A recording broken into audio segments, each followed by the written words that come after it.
Os direitos reais. Vamos passar agora para os direitos reais sobre coisas alheias.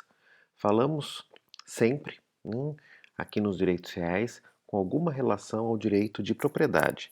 Aqui, se a gente fala de direitos reais sobre coisas alheias, significa que temos um titular do direito de propriedade, né, e um titular de um outro direito real sobre essa coisa, que é alheia, porque tem um proprietário diverso desse titular desse direito real diverso. Primeiro desses direitos reais sobre coisas alheias é um velho conhecido nosso, já que falamos deles diversas vezes, como, por exemplo, por ser uma coisa mâncipe, né? Ou seja, que precisa da mancipácio para a sua transmissão.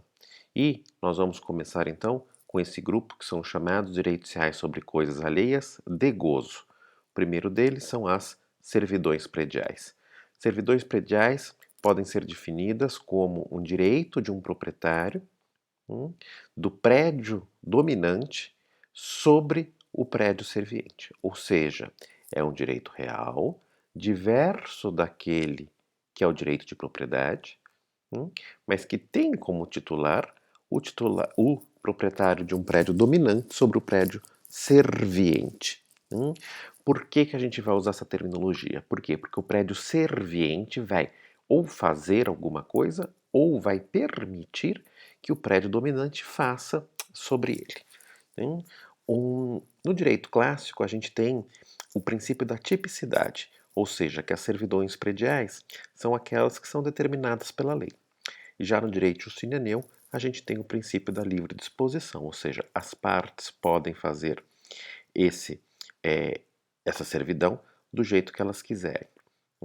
Por que se alguém vai fazer a servidão? Aliás, isso vale para o direito vigente também hoje, né? O direito civil brasileiro também conhece as servidões e as consagra no nosso Código Civil. Por que alguém vai fazer uma servidão predial com seu vizinho? Aqui a gente tem uma relação entre vizinhos. O motivo mais óbvio é dar um favor para esse vizinho. Então, ele concede essa servidão, porque para ele não vai fazer muita diferença, mas vai fazer sim para o chamado titular do prédio dominante. Pode ser feita a título oneroso? Também é possível se imaginar, apesar de não fazer parte aqui da natureza da servidão, das servidões prediais. Bom, alguns tipos então de servidões prediais. A mais comum delas, a mais antiga, é a chamada servidão de passagem, que já desde o direito arcaico existia, e tinha esses diversos tipos. Iter, actus et via. Iter é a passagem a pé, das pessoas passando a pé. Actus ou via são a passagem com animais. Então aqui também não tem muita clareza nesses termos, mas se tem essa consolidação. Então, o prédio serviente vai permitir essa passagem das pessoas pelo seu terreno. Então imaginem uma fazenda com uma fazenda vizinha e se estabelece então essa servidão.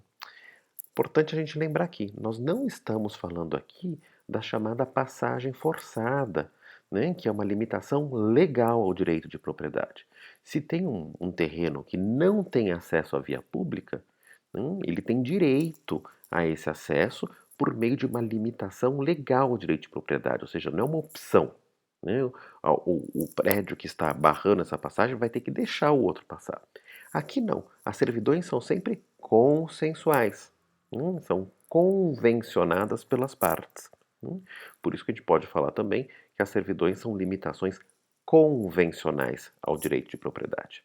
Então, da mesma forma, a gente pode imaginar uma servidão de água, ou seja, para pegar água num rio, por exemplo. Uma também que a gente já ouviu falar quando a gente falou daquela fábrica de queijos, que é a chamada stiliquidium. Stiliquidium porque é de água de chuva. Eu permito, então, que se escoe a água da chuva de um terreno no meu. E, por fim, uma servidão de iluminação, dentre outros tipos que a gente possa enumerar. A iluminação é interessante porque se o prédio né, se limita dizendo, né, obviamente que não é o prédio titular dele, né, que não vai se construir, por exemplo, acima de uma determinada altura, para não prejudicar a iluminação do terreno vizinho. Hum. De novo, aqui não é uma limitação legal ao direito de propriedade. Quando a gente fala de servidões, a gente fala sempre de uma convenção entre as partes. Da mesma forma, nós temos um direito real sobre coisa alheia de gozo, quando a gente tem o usufruto, que vocês também já conhecem da monitoria de direito romano. Usufruto, uso com U, por favor. Usufruto, soma de usos mais frutos, né? Ou seja, usar e fruir.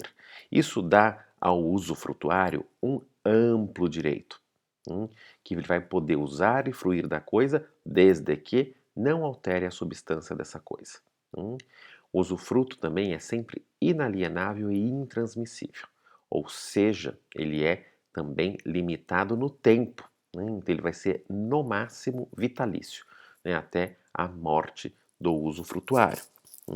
E ele não pode transmitir para os seus herdeiros nem alienar, vender esse usufruto. Ele vai poder usar e perceber esses frutos, mas não pode alterar a substância da coisa. Então a gente aqui tem de um lado o usufrutuário, que é o titular desse direito real, e do outro lado o proprietário da coisa, que vai receber esse termo de no proprietário. Por quê? Porque sobra tão pouco desse direito de propriedade que ele se torna um chamado no proprietário. Se a gente lembrar que a propriedade compõe um usar, fruir e dispor, o usufrutuário vai poder usar e fruir. Então, o não proprietário só vai poder o quê? Dispor dessa coisa. Mas ele vai dispor dessa coisa, ou seja, ele pode vender a coisa, e quando ele transfere essa coisa, ele só vai transferir esse direito também de dispor. Por quê? Porque o usufrutuário é titular de um direito real. O direito real é erga omnes, contra todos, contra inclusive o proprietário. Todos os direitos reais têm essa característica. Mas aqui então é uma figura muito interessante, muito forte para esse usufrutuário, que vai poder então usar e fruir dessa coisa. Ou seja, sobra muito pouco para o proprietário. Provavelmente vocês já ouviram falar, desse uso do usufruto no direito brasileiro hoje, em relação a heranças. Por quê? É bastante comum hoje, que os pais, transfiram o direito de propriedade dos imóveis para os seus filhos, em vida, e reservem esse direito de usufruto. Então, eles vão continuar morando, fruindo desses imóveis, até a sua morte, e quando isso ocorrer, não vai ser preciso, então, fazer essa abertura da herança. Por quê? Porque eles não vão ter mais bens, Os filhos já vão ser os proprietários e isso vai, economizar essa briga pela herança que sempre tem em todo o processo, com inventário e tudo mais. Matéria de direito moderno, mas é direito brasileiro, mas é interessante aqui. Isso não adianta para fins tributários, tá? Porque o imposto aqui na hora da doação é o mesmo, do imposto de herança. Então aqui é só para facilitar essa herança. No Brasil não é muito comum, mas na Itália, por exemplo, é muito comum as pessoas venderem a nua propriedade. Então casos interessantes, porque a gente olha no jornal lá, ou na internet, que se vende a nupropriedade. O que acontece? A pessoa vende essa nupropriedade, permanece com o usufruto, e aí consegue capitalizar e vai ficar morando no imóvel até o fim da vida. Ou seja, é um novo proprietário, de uma forma que é bastante livre, vai ficar esperando o outro morrer para poder ter o seu direito de propriedade completo. O que leva a situações um pouco complicadas. A gente tem casos, por exemplo, que uma pessoa vendeu lá o seu imóvel com 75 anos de idade, a nua propriedade, continuou com o seu usufruto, vendeu para uma pessoa de 50 anos, passaram-se mais de 20 anos, a pessoa tem quase 100 anos, continua lá, enquanto que o no proprietário continua sendo no proprietário. A única coisa que o resta é esperar.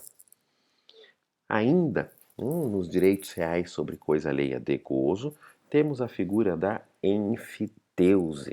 Enfiteuse, que vem do verbo grego emphitoiein, que significa plantar em, porque aqui mostra bem a origem dessa enfiteuse, né, que é um terreno, né, rústico, rural, em que o enfiteuta vai poder usar e fruir desse terreno. Aí, olha a diferença aqui, por tempo indeterminado. Isso aqui foi feito quando o Império Romano se expandiu muito e o governo, o poder público, não tinha como cuidar dessas terras distantes, né? Então, o que ele fez? Ele não quis vender, né, para os proprietários, mas para para particulares, né, transferindo o direito de propriedade e resolveu criar essa figura da enfiteuse. Ele transfere então esse direito de enfiteuse, que é, aqui entre aspas, quase um direito de propriedade, de tão forte que ele é. Por quê? O enfiteuta pode usar e fruir, e ele pode alienar o direito de enfiteuse. Ou seja, não vai terminar nunca. Dificilmente o proprietário vai ter, né, de novo esse direito de propriedade completo. Então aqui é muito forte isso. Por que se faz isso? Uma opção do proprietário, para casos muito peculiares. Só para que vocês tenham, no direito brasileiro não existe mais a previsão da enfiteuse no Código Civil, mas existiu até 2002. Então a gente tem diversas enfiteuses no direito brasileiro. Por exemplo, o centro da cidade de Ribeirão Preto, que é uma enfiteuse da Igreja Católica.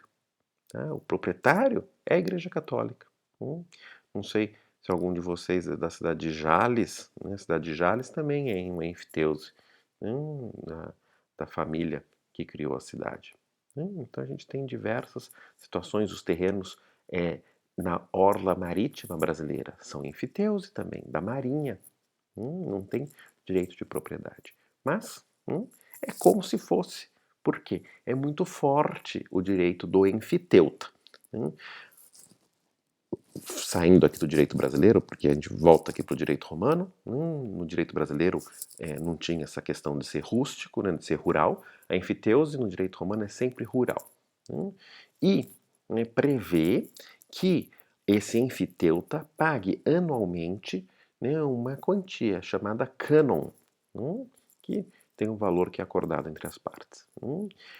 Como eu disse, o direito de enfiteuse é alienável, né? Mas no momento, né, de se alienar, é preciso observar a seguinte situação. O enfiteuta vai pagar 2% dessa transação, né, para o proprietário, o chamado laudêmio. Tá? Existe até hoje. E, quando ele recebe uma oferta por essa enfiteuse, ele tem que comunicar ao proprietário e dizer que, olha, estou recebendo essa oferta. Porque o proprietário tem um direito de preferência. Tá? Ele tem 2 meses para cobrir essa oferta e aí ele retoma e fica com a propriedade como um todo. Isso acontece muito raramente. Porque quando o proprietário cedeu em enfiteuse, ele não quer mais a coisa, ele só vai ficar com uma casca desse direito. Nosso próximo e último direito real sobre coisa alheia de gozo é o direito de superfície, que está previsto no direito brasileiro a partir de 2002. Ou seja, o legislador brasileiro tirou a enfiteuse e colocou a superfície, as duas de origem romana. A superfície, diferentemente da enfiteuse, tem uma função urbana. Alguém pega um terreno, né, para edificar, para construir um edifício, um prédio. A gente vai dizer aqui que é uma exceção prática ao superfície solo sede. Tomem muito cuidado com isso porque é bastante difícil. Por que uma exceção prática?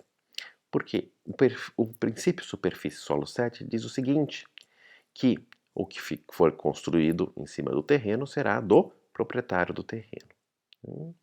E é realmente isso. Aqui também dá a mesma coisa. O superficiário, quando constrói nesse terreno, ele não se torna proprietário do terreno e nem do prédio que ele construiu. O prédio que ele construiu é de propriedade de quem? Do proprietário do terreno, superfície solo cedit. Mas por que eu estou falando aqui que é uma exceção prática? Porque na prática, esse direito do superficiário é tão forte que o proprietário não vai poder fazer nada. Então, na prática, quem vai exercer todo esse direito de superfície é o superficiário. que vai poder usar e fruir e tudo mais. Pode alienar, inclusive, esse direito de superfície, ou seja, ele é por tempo indeterminado e isso vai, então, continuar separado, então, esse direito de superfície do direito de propriedade. Por isso que é uma exceção prática. Ele é tão forte, né, que, na prática, ele é quase como se fosse o proprietário. Não temos em todos os casos, mas é possível também a previsão de um solário, que seria como o cânon da enfiteuse, né? Na superfície se paga esse solário para o proprietário.